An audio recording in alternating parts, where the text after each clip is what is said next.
Today, we're making this beautiful and healthy kimchi bowl.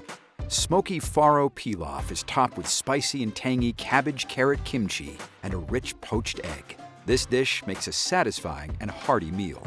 Let's start with the kimchi.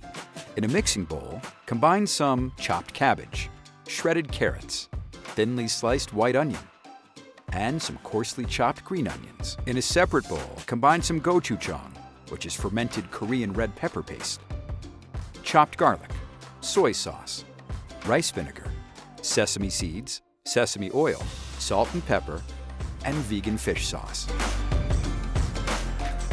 Toss the vegetables together with the aromatics. Place in a fermentation crock.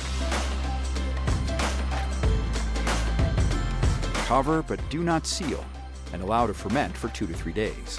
Now, let's make the smoked farro pilaf, which is the base of the bowl. Here, I have some raw farro kernels. Smoke the raw farro for 20 minutes.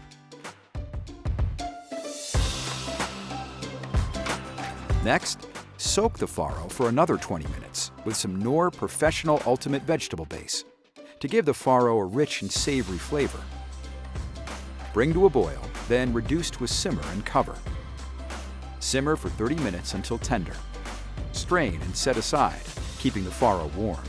Now let's assemble our dish. Place the farro pilaf in a serving bowl. Place the kimchi in the bowl next to the farro pilaf. Top with a poached egg.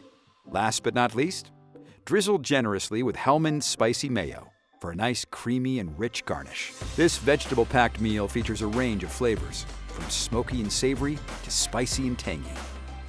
Made with Knorr Professional Liquid Concentrated Vegetable Base and Hellmann's spicy mayo, your customers will love this kimchi bowl.